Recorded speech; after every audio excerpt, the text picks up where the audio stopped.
Hey there, everyone. Welcome to A Slice of Life with Kellie and Jon. Today, our guest is Paul DeSilva, a filmmaker, and he is the son of the fabulous Connie Rule. Did I say her last name right? Rule? Yes. Connie Rule, Yeah. who we interviewed. Wasn't she our first guest? No, One she of our was, first? well, Oh, yeah, Evie okay. was, never Here's the mind. funny We won't part. go there. Um, Yeah, okay. You remember now. Well, I'll go ahead and cop to it. She was our first guest, and we had a great discussion and conversation. And she made these peanuts, flavored peanuts, and I forgot to push record, so we didn't record the whole thing. It We had to was do it it was a again. fantastic like 50 minutes. It Oh, was we our had a great first time. one of our first shows. And yeah, she made the spiced almonds, if you remember that, which Yeah, she also made when we eventually got to her 10 shows later yeah. thereout, And then we did it, and because I of pushed scheduling. record. And So because of that one instance, Kelly has never missed hitting the record button again. but I can't promise that it won't happen. I mean, I'm not paranoid about it, but So I'll tell you what. Why don't you tell us, seeing as we're talking more about your mom now, so we have to deviate from that. And I know all about your grandfather, Mhm. who was a famous vaudevillian and then eventually restaurateur. Uh, but you got into filmmaking, which I know would have made Franklin very happy.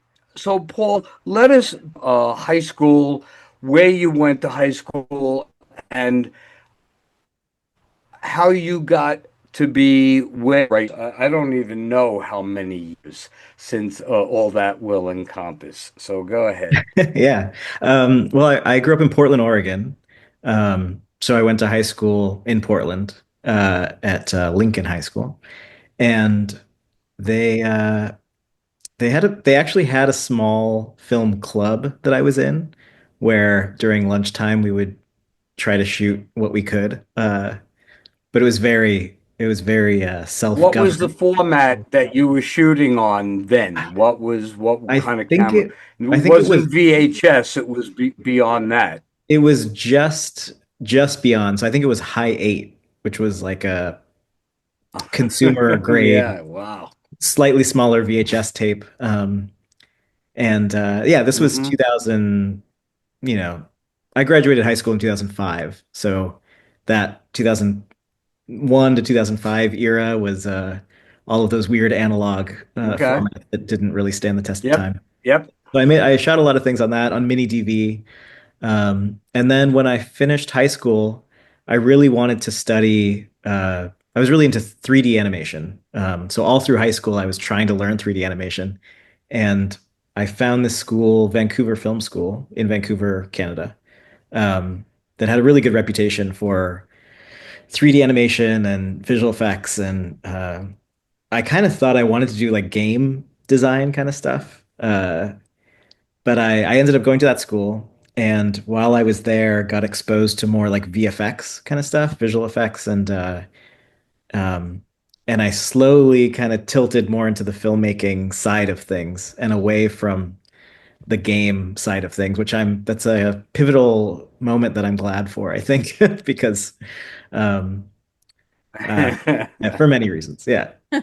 Um, but yeah, so I studied there. That school is interesting because Okay. um, And it's only you do like a year-long program. So it's not like a degree program, but you also don't study anything that's unrelated to, in my case, animation. So I didn't take also English courses and all of these other courses. It was every single class I was taking was right. animation, storyboarding, lighting.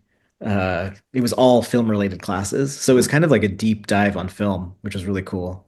Um, and because of that, I just did 2 years and just motored through, which was great.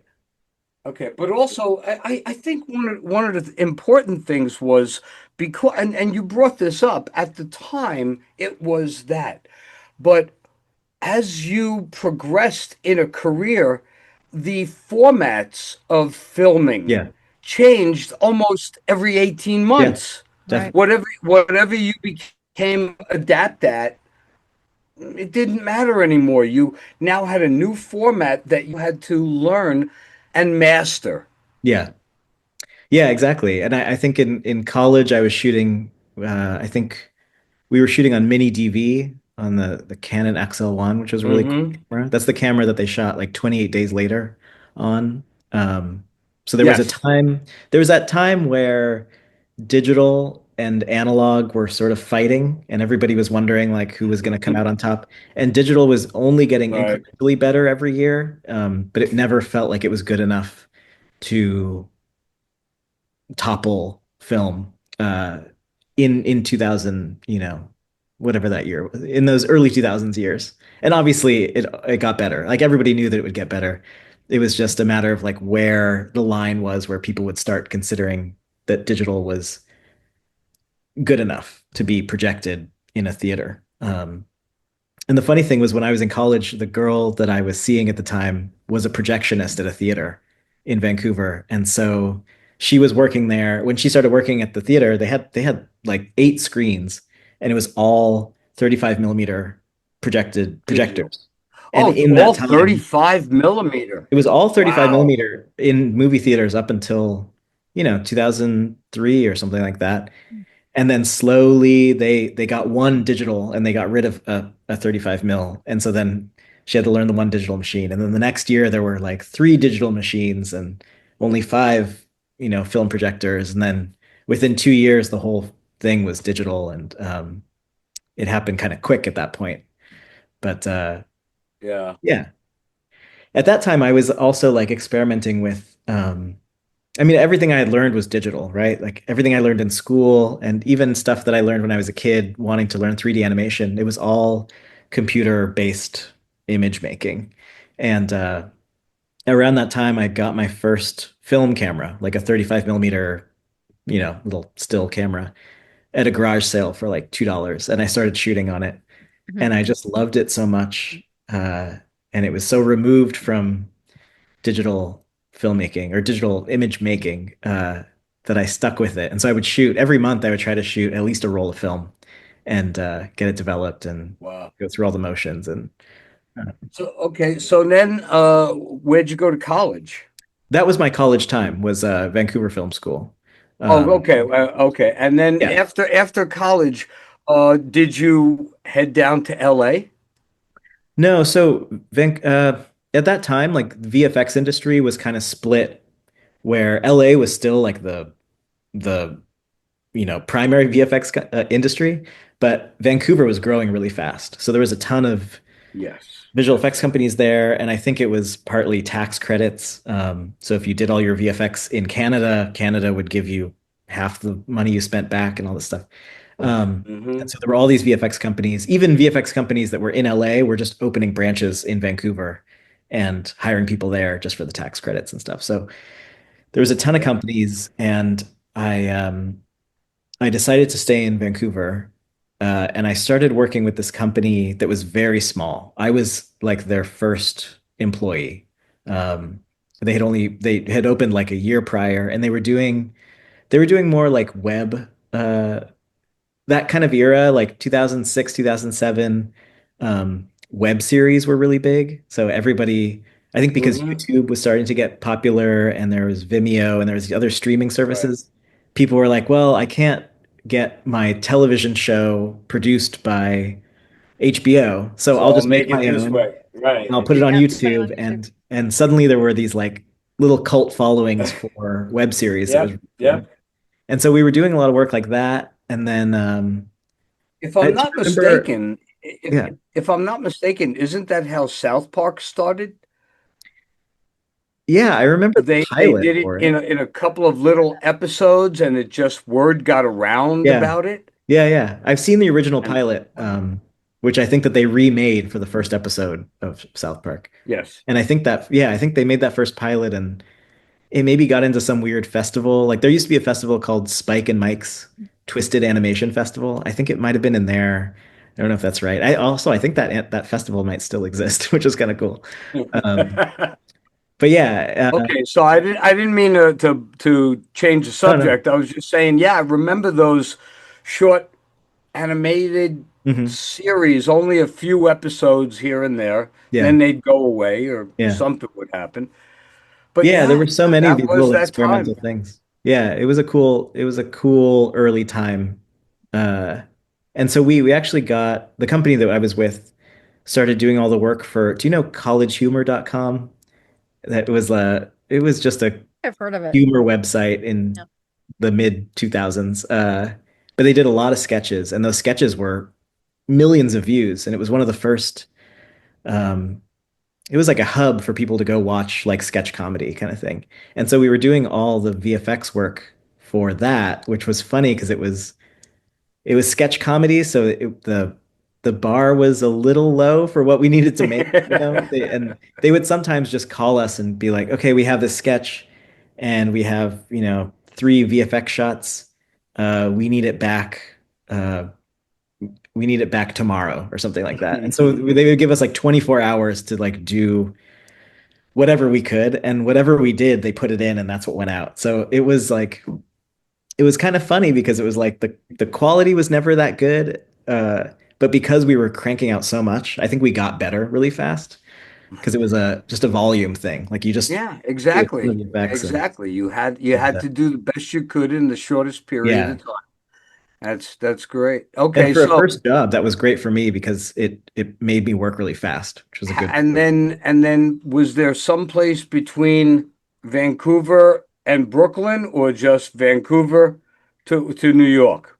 I went, so I was in Vancouver for 7 years. I was like, I got my Canadian permanent residency and I was like, I was going to be there for a long time. I ended up moving back to Portland for a bit. And I was going to move to New York. It was kind of I was stopping in Portland on my way to New York, and I ended up being in Portland for 4 years. It was like a something Wow. just happened.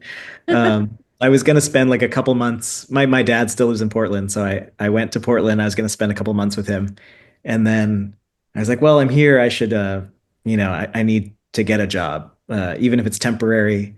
I'll do some freelance VFX work. And so there was a company in Portland I applied to called Bent Image Lab. They've since closed, but they were really cool. They were more focused on stop motion animation.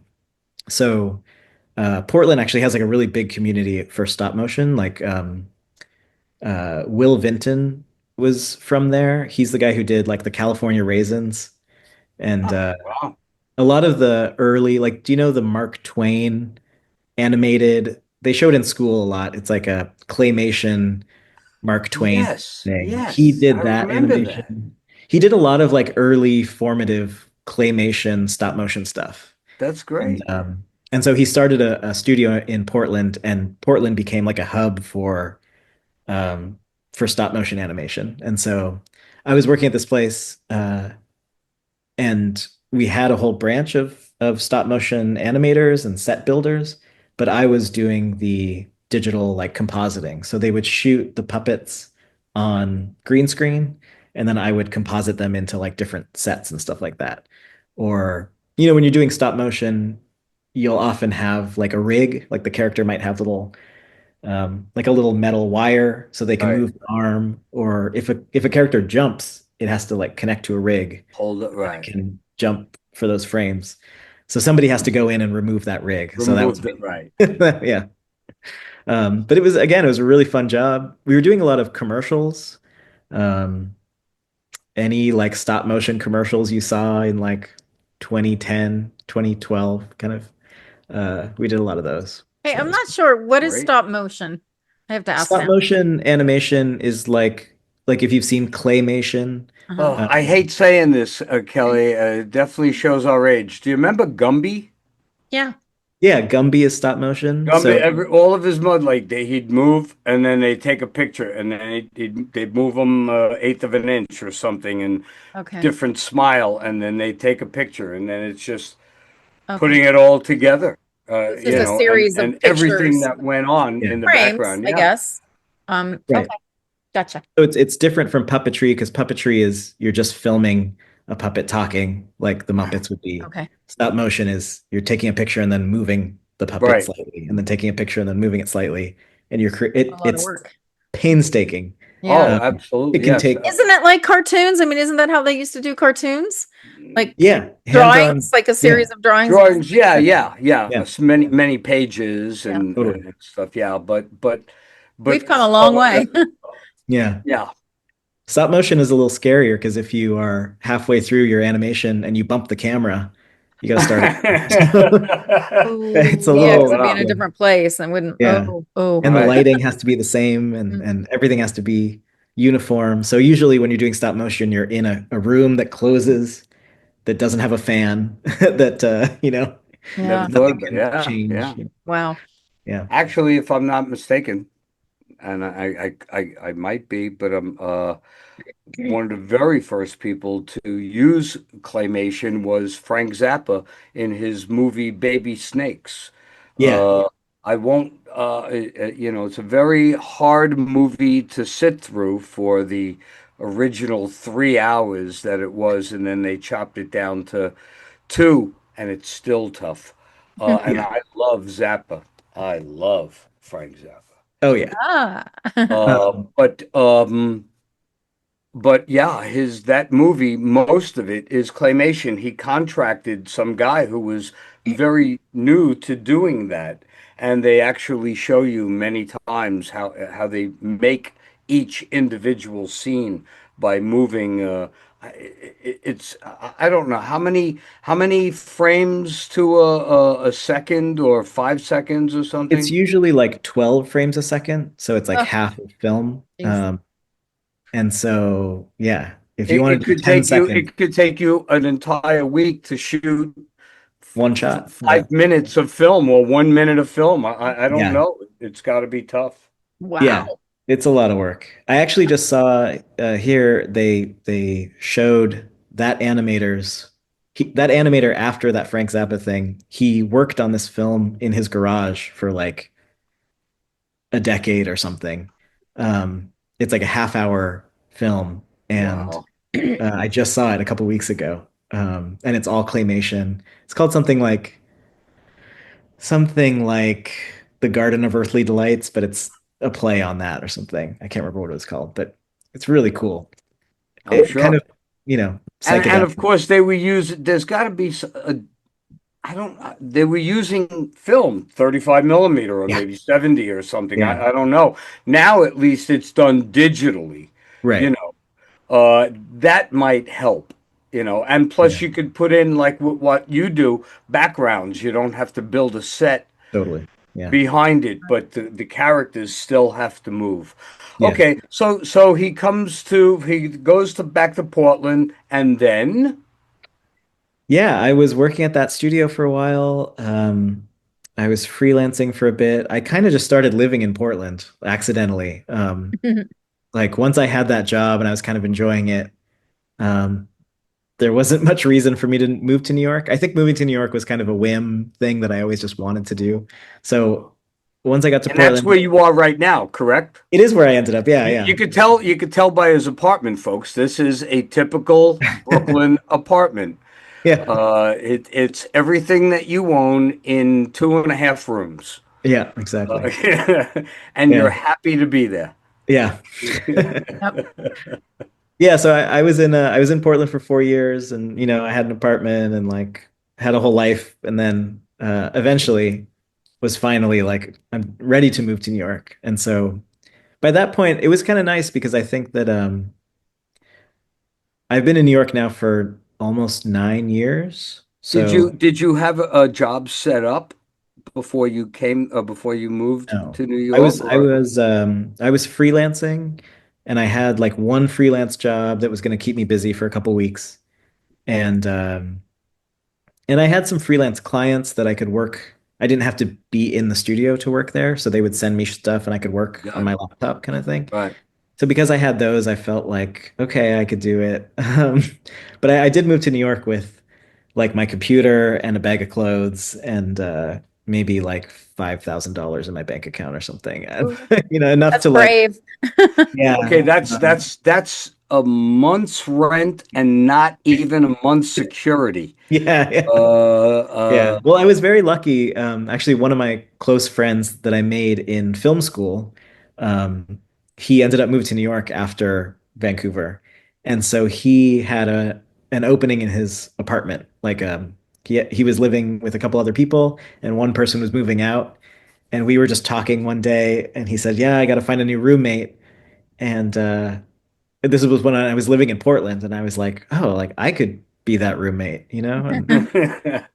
Uh, and so I just moved right in. It was very easy, and it's been mostly easy since, I think. Not too bad. Good. I'm really happy to hear that because, to live there and exist uh, means you must be doing very well and being able to in what you do.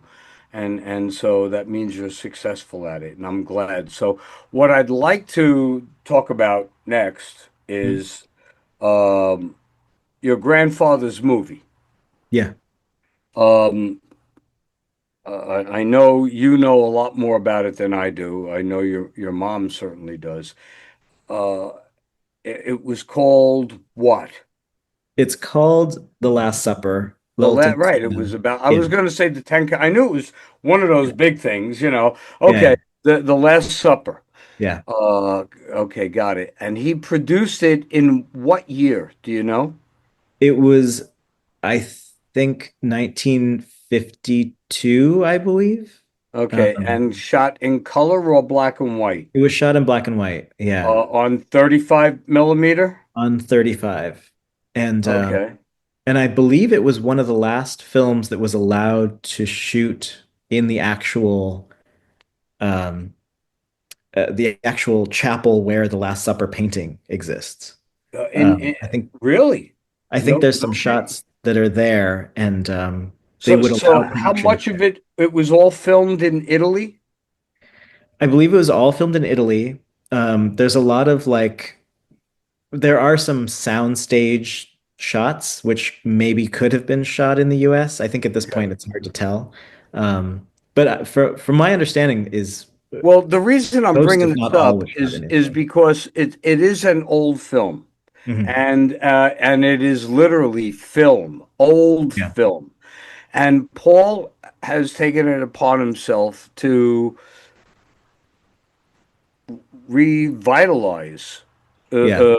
the picture and take it from film and digitize it, Hmm. and adding whatever you can to damaged parts. Yeah. And if I'm not mistaken, there are some scenes. Are they all? Is it in Italian or some in Italian, some in English? I'm not sure. It's all in Italian. It's all in English, Oh, which is convenient. Unfortunately, the print that we have is the print that was, I think, my grandfather's print that he had in his home that kind of got passed down to my aunt, and then my aunt gave it to my mom, and then my mom gave it to me. not We always don't taken know. care of in the best environments. And he Yeah, probably that film, since it was Franklin's, he probably ran it for everybody he can get to sit down and watch it. yeah, Uh, uh, and yeah, and and so yeah, that's probably a very beat up piece of film. definitely. It's also, unfortunately, it's a 16 millimeter print. So I'm not sure the history of what happened, but I think it was shot on 35 that they basically were unable to get distribution. So I don't think that it ever really showed outside of maybe a screening here or there. Um, and then he had a 16 millimeter print struck from the 35 mil. And I don't know that a 35 mil version exists because Right. all we have is the 16. Um, there is, I was doing a lot of research on this and I found there's some place in Italy that has like information on the film.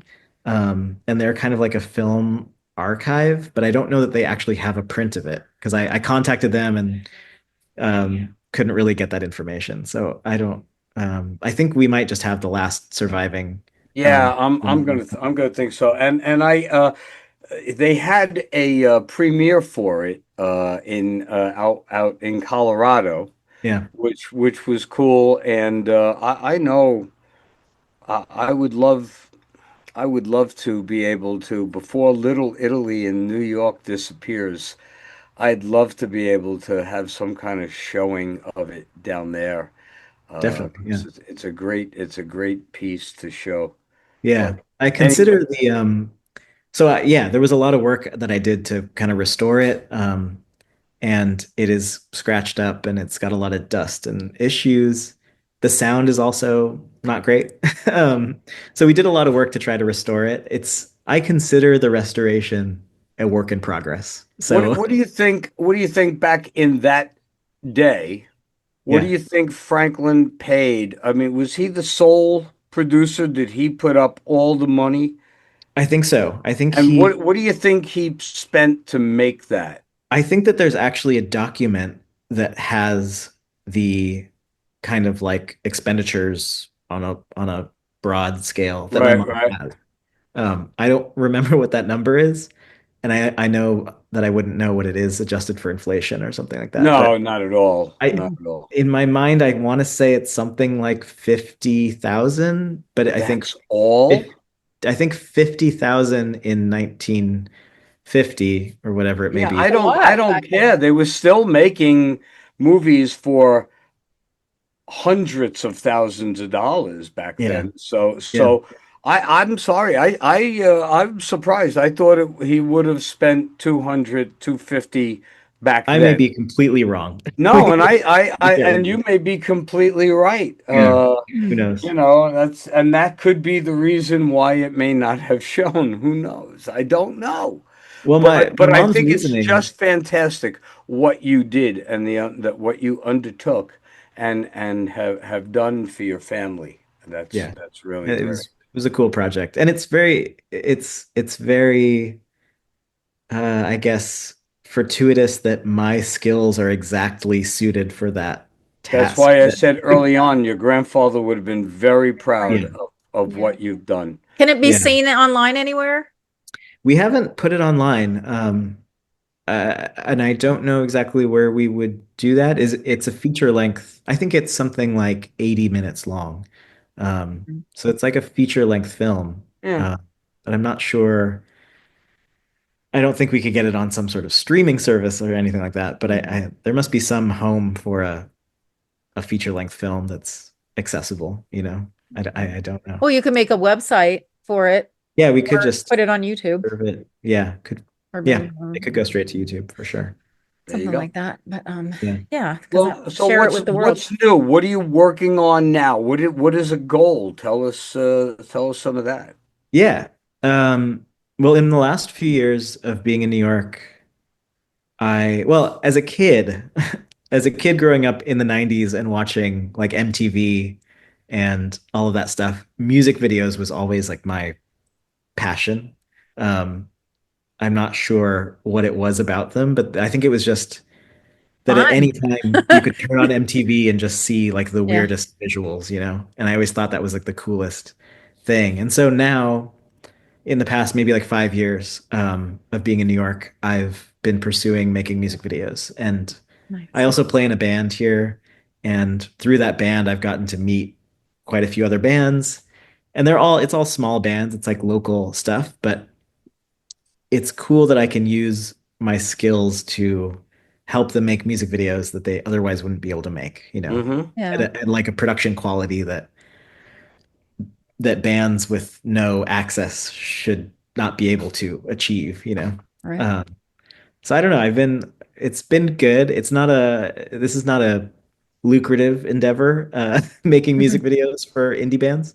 But it's definitely a passion of mine. Well, you say that, but you're living in Brooklyn, okay? And we're not so, and Brooklyn is not the cheapest place in the world to live. It's true. And you're doing well, and that's what matters. Yeah. Um, yeah. I mean, I definitely do a lot of freelance work on the side, Okay, and so then now here we go. It's yeah. if somebody out there wants to contact you, what do we Yeah. do? Tell Uh, them. I'm all over the place. Yeah. I'm all over We'll the put up your website. website. We'll put up your website, so it'll be very easy for people to find you. Absolutely. But I'm reading your bio. It says you did a film premiere at the Toronto Film Festival. When did Yeah. you do that? That Like, what was that was film? That was a while back, though, right? Yeah, And what was that film? 2014. So I had been living in Portland and I was out of, I'd been out of school and I was working in VFX companies, but I always just wanted to make my own creative work. And that was my first short film. I think it's about 3 minutes long. It's like a 3D animated short film. And I was creating it for myself. It took me about a year to make because I was working on my old laptop and doing it like evenings and weekends kind of thing. And I finished it, and I was originally just gonna put it on YouTube and call it a day. But a friend of mine was like, "No, at least apply to like a couple festivals, kind of thing." And for anybody that doesn't know, applying to festivals is not a cheap thing to do. No, Every not at festival all. costs $50 to $80 to apply to. So if you want to apply to 10 festivals, you're in for, 500, $800. And you usually need to blitz out, 50 festivals to get into three or something. Right. So Right. And you're then up. do they in can one film be in a couple of different categories too in a festival, or is not that it's Probably in just one usually category per festival. Yeah. yeah, yeah. Um, Okay. yeah. But so I applied, I had that film and I applied to, I think I didn't want to spend that much money. I think I wanted to spend like $200. And so I applied to like five festivals or something like that. And I just picked the big ones because I was like, there's no point getting into small ones. Wow. And so I somehow Toronto liked That's it and yeah, wow. pick it up. It was a very cool experience. Like they flew me out there. I got to watch everything. It was Oh, like, wow. Good for yeah, you. And um, which film? So I'm looking on your website and I see yeah. your website just looks like so much fun. Like there's Cool. just so Thank many you. cool, fun videos that look like a lot of work. I wouldn't even know how you did some of this stuff. That film was called A Spark at Darkest Night. Is it on your website? It's on my website. If you kind of Okay. scroll, you'll So find people it. will have to look for it and I'll look for it too later. Yeah. So I do have a question though. So you're talking about this 3D animation. What kind Mhm. of program do you use for that? Yeah, I learned on a program called Maya. Maya. Maya's one of maybe three that people tend to use. And Maya is for like VFX work and stuff like that. So because I had learned on that, it was easy to, my personal work is all in Maya too. Okay. And then for other stuff, I tend to use After Effects, which is just Okay. part of the I've Adobe heard of that thing. one. You have Yeah. Photoshop, you also can get Yeah. After Effects. And I Okay. would say I spend like 90% of my time in After Effects every day, basically. Okay. I use Photoshop a lot, so I'm, imagining this is Photoshop that moves. It is, it really, Like, it's almost the yeah, same tools. Like you could probably open After Effects and kind of figure it out if you know. layers and stuff. Yeah, Um, layers. looks Yeah. fun. Looks like a lot of fun though. Looks really cool. Thank you. Um, Yeah. yeah. Yeah, your website. I looked at it earlier and saw a couple of your demo reels, but now I want to go watch everything because it just looks so fun. It's just like fun. You just want to get up and move a little bit. And the music too. I think music really makes a film. The Yeah. music that you pick, and obviously some of these are music videos, so the Yeah. music goes along with the video. But yeah, good work. Good work. Thank you. Thank Do you you. have aspirations to do more films on your own, or do you want to Yeah. work for a studio or a company, or do you still plan to freelance? Do you have, or I mean, just go with the flow? I'm basically always freelancing, doing animation or whatever. That is just to pay the bills. But in terms of like films that I make, I kind of enjoy that it's self-funded and self-directed. I think if I were fundraising or working through some studio, it would kind of kill it for me a little bit. So but I realize that that limits the scale of the film that you can make. So I actually directed a short film like a year ago that we haven't released yet. And we shot that all on 16 millimeter film. And I Oh, self-funded it and it's like 5 minutes long. Um, but uh, but yeah, as an example, like with self-funding that, I think all in it cost me about $6,000. And that's like that's an amount of money that I can, you know, save towards over a few months and put away and be like, okay, I've got 6 grand, I can make a film. It's like it's not an amount that's like $50,000 where Right. you need to Right. seek funding It's or doable. sell a spleen or something. So Yeah. I kind of like that scale of film because it's nobody's telling you what to do. You're just you're just saving up a little cash and making something out of like the desire to make it. Yeah. And no other reason, which is great. And I feel like the films that tend to do well at festivals, like that element comes through where you can tell that the filmmaker is passionate about the subject and just wants to make it, you know? Hmm. And I think if you ever get any inkling that it was made with some studio oversight and there's some kind of agenda to something, then you're like, nah, this is not that great, you know? And Hmm. that can happen when you're seeking funding and all that stuff. It's like a What balancing. inspires you, like when you say, okay, I've got $6,000, I'm gonna make this 5-minute movie. Is it Yeah. the story or the visuals that like get you moving to Usually it's like something, it always starts with some visual thing. I'm very much like a visual person. And I also didn't study, as I said in college, like we didn't study writing, okay. nor did I study like creative writing. So my blind spot is dialogue and writing character well. But what I can do well is visuals. And I think because music videos Hmm. is my passion. The music video requires no dialogue. And so Right. my films, all of my short films tend to be like very minimal dialogue and try to tell the story just through Yeah. pantomime and imagery and stuff like that, which it's also like coming from an animation background, Hmm. there's so many animated films where the characters don't say a single word and they convey emotion through action and stuff like that. So I tend to like gravitate towards those Okay. type of Yeah. films. You can do Yeah. that. I mean, yeah, as Yeah. long as you're getting your message out Yeah. and they're just so fun. That's the word that keeps coming to mind as I'm like looking at your website. It's fun. Cool. Thank you. Yeah, yeah.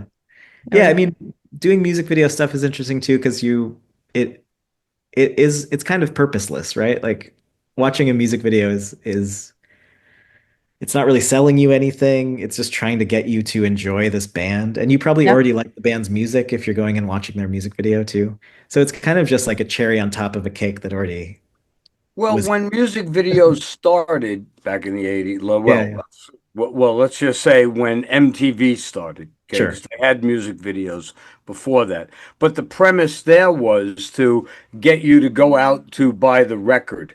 Yeah. There Yeah. was still records back then.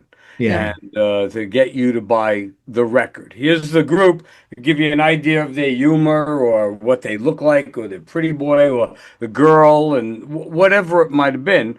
Go out and buy the record. Now that's different. It's here's the group, there's a video behind it. How do they make the money? Downloading the song or the Oh, yeah. video? Yeah. I mean, most bands don't make money these days at all. So it's Wow, Yeah. sounds like writers. yeah. Yeah. Yeah, yeah. I don't know, it's tough. Yeah, a music video, it doesn't motivate you to. Yeah, it's not like you'll randomly see a video because nobody's sitting there watching MTV, right? Like there's no Right. a music video now is something you go and seek out to watch. It's not something Mhm. that It's for the you. fans, the people that Right, already exactly. like if most bands have a website and then they Yeah. can upload their videos, whether they're live Yeah. performances or music Yeah. videos. Or it's Uh, something you might see on YouTube if you're yeah. just scrolling through YouTube, you might see a music video that catches your eye, but Yeah. that's probably a rare thing. So I don't Yeah. know. Yeah. Well, this is Yeah. great. The internet has made things harder to succeed, but broader, more people can succeed, maybe not so big, but I don't know. It's just given more opportunity. Like we were talking, we talk about books and now you can you do your own movies, you can do music. And so the internet, basically YouTube and the internet has really opened the world up to everyone. But then now you get drowned out. It's really easy to get drowned out too, Yeah, unless you come it's up with true. something really magical, really It's You special. like know, democratize the tools for creation, but the trade-off is that if everybody can create, then nobody's really consuming, Yeah. Right. Right. And so I think that's the difference. If you look at like 40, 50 years ago, 0.1% of people are creating everything and 99.9% of people are consuming. And I think now, because of tools and internet stuff and whatever, it's like 10% of people are fighting to try to create stuff. And What that's a I like about it and what I think it's been good for is now everybody's creating. So we yeah, all get to exercise that part of us, that part of being human, the creative part of being human. So we're not making money at it, but right. we're able to create. Like, John and I have a podcast. I had another podcast with someone else. Everybody has a podcast. I mean, it's not like we're going to make a penny on it, but we get to do that form, that art form, or exercise, our conversation or whatever. So Yeah. everybody gets a chance now. And I think that's, it's not always about money now. It's about Right. And it's a good thing to using your creative. reframe. I think that art, Yeah. art became really commodified, and Yep. that's not always a good thing. And I think to Yep.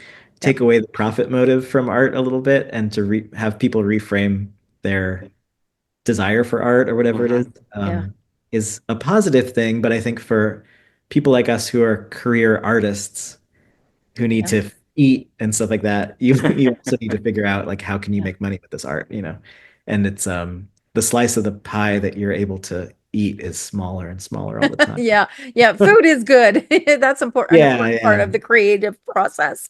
yeah. Um, And so I tend to just kind of I do my animation that's freelance tends to be corporate stuff, and I tend to just be like, that's one side of what I do, and then this is the other side of what I do, and they don't really cross over, and I'm good with that. I'm but happy lucky that that you have both, that you can yeah, make money at what you love. Because a yeah, lot of artists have to do some other job, not even yeah, related to what they love, totally and different. in Yeah, order to pay for, whatever their art hobby. Um, yeah, exactly. so yeah, you're lucky you get to do both. I'm very lucky. Yeah, Yeah. for Awesome. sure. Yeah. Well, yeah, and thank you for sharing your story. And it's so nice to meet you. Um, the famous Connie Rule's son. I love Connie. She's Yeah. amazing. So she's so Good. talented too. I Yeah. saw a lot of her artwork on her Facebook page. Yeah, she's a Oh, great she's painter. so talented. Yeah. She In wrote a addition great to cookbook and a cooking, story about her family. entrepreneur. Yeah. Yeah, very, Well, very And talented. Paul, it was wonderful, and just know that down the road, when whatever it is you put together and you want to get it out there and you want to let us know, we're Yeah, always happy to have you back on the show. cool. Yeah. Always. yeah. Great. Let us know. I have to, before we finish, one more thing. So we interviewed Monica Walls a while back from Kekas Usna. And she has a lipstick company, which I'm sure you're not very interested in, Paul. But I have to share this because I told her I would. She didn't ask me to, but I said I'm going to talk about it. I have her lipstick on, and it's our second Oh, podcast, and it stayed on, and it's moist. And here's her lipstick that she sent me. So I just wanted to share that if any There you go. ladies out there or men want to Our buy some first plug. Keka's Usna lipstick. it looks Yeah. good. So Spell anyway. it. Spell it for everybody. It's KECASUSNA.com. There you go. Kekas Usna. Yeah. So anywho, yeah, I love it. So there you Yeah. go. We just used you to promote one of our people's products. So when Yeah. you get something out there, we'll do We'll the do the same same to for somebody you. else's interview. Yeah. Great. Absolutely. Thank you very much, Yeah. Thank you Paul. so It was much. great Nice to having meet you you, on. Paul. Yeah, it was Yeah. good Stick to around. Stick Okay. around. Thank you. Thank you. Bye-bye. All views expressed in this video belong to Kelly Nicholson, John D'Amore, and guests. These discussions do not represent the opinions of any entity whatsoever with which they have been affiliated now or will be in the future. The opinions expressed are solely theirs, and since they are critically thinking human beings, these views are subject to change, subject to revision, and subject to rethinking at any time. These conversations are not meant to be taken as advice and are only for the purpose of entertainment. All statements may be based on hearsay and not necessarily valid proof of any claims in this video. It is not our intention to teach or advise on any topic. Unless otherwise noted, all photos are public domain. Thanks for watching A Slice of Life with Kelly and John.